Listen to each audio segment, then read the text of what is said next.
Canada News Today, September 2, 2025. Canada woke up to a busy news cycle this morning, with headlines stretching from international diplomacy to cultural controversies, health warnings, economic updates, and even heartwarming human interest stories. Here's a comprehensive roundup of the top stories making waves across the country. Health Canada issues urgent allergy warning. Health Canada has issued an important safety notice about certain multiple sclerosis treatments. Officials warn that glatiramer acetate products, which are widely prescribed for relapsing remitting MS, could trigger life-threatening allergic reactions in rare cases. The alert follows 14 reports of severe anaphylaxis among patients.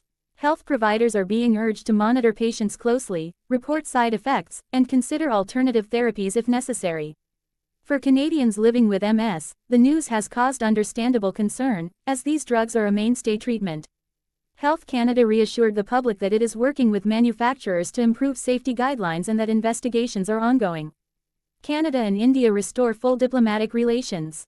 After nearly a year of tension, Canada and India are officially back on the path of cooperation.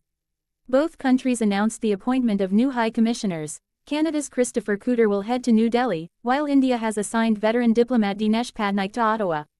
This comes after months of strained relations tied to the assassination of Sikh activist Hardeep Singh Nijjar and disputes over the Khalistan movement. The diplomatic thaw is being described as a fresh chapter in bilateral ties, with hopes that it will unlock trade, security, and cultural partnerships. Prime Minister Mark Carney's invitation to Indian PM Narendra Modi for the upcoming G7 summit in Alberta further highlights Canada's intention to rebuild trust with one of the world's fastest-growing economies. Tariff relief. Canada ends countermeasures on U.S. goods. In economic news, Canada has lifted most of its counter tariffs on about $60 billion worth of U.S. goods. These tariffs were originally imposed in retaliation to American protectionist measures. The rollback is expected to ease pressure on Canadian industries that rely on U.S. imports and provide some relief for consumers facing high prices. Experts say this signals a positive turn in cross-border trade relations and may even help stabilize supply chains ahead of the holiday season. Margaret Atwood fights Alberta book ban. Canadian literary legend Margaret Atwood is once again at the center of a cultural debate. Alberta's recent decision to ban several school library books, citing explicit sexual content, has drawn heavy criticism. Works on the list include Atwood's The Handmaid's Tale, George Orwell's 1984, and Maya Angelou's I Know Why the Caged Bird Sings. In response, Atwood released a satirical short story mocking the censorship, warning Canadians that such restrictions echo authoritarian regimes. On social media, she quipped that people should get the books before they have public burnings. Alberta Premier Danielle Smith defended the policy, calling it necessary for protecting young readers. Still, opposition is growing both within and outside the province, with many arguing the bans threaten free expression and academic freedom. Canada to host Ecuador in soccer friendly. On the sports front, the Canadian men's national soccer team will host Ecuador in a friendly match this November at Toronto's BMO Field.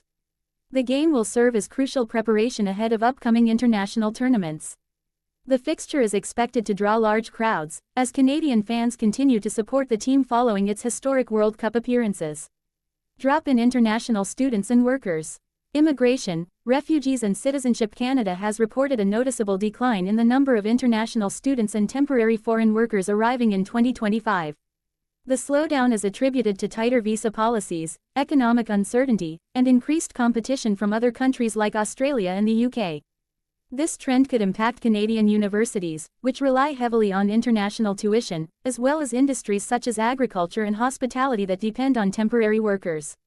Policymakers are now under pressure to strike a balance between immigration control and economic growth. Love story in a bottle. A Newfoundland couple's romantic gesture more than a decade ago has come full circle in an extraordinary way.